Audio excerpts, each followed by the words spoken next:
I'm Jim Rosenfield. And I'm Jacqueline London to Newcastle County now, where the community is really on edge after a kidnapper struck twice in just a matter of days. Yeah, the first attack happened last Monday at the Top of the Hill apartments. And then yesterday there was another attack about 15 miles away at the Arundel apartments in the Pike Creek area. That's where NBC 10's Brandon Hudson is joining us now live. Brandon, you found that some neighbors are turning to self-defense classes now to protect themselves.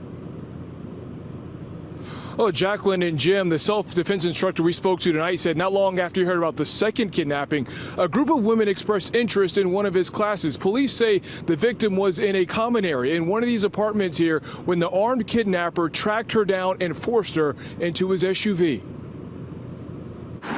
When our NBC 10 news crew returned to the Arundel apartments tonight, we saw Newcastle County Police patrolling the complex.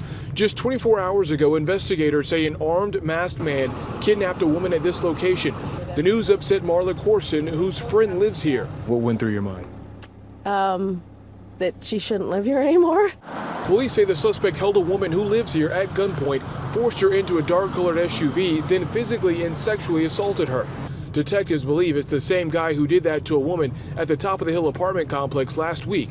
The complexes are a half-hour apart. Hearing that the same thing happened in another apartment community is concerning. Give me the money. The kidnappings got Hanan Smith's attention. Smith teaches an Israeli form of self-defense in Claymont. You cannot look at yourself as a victim.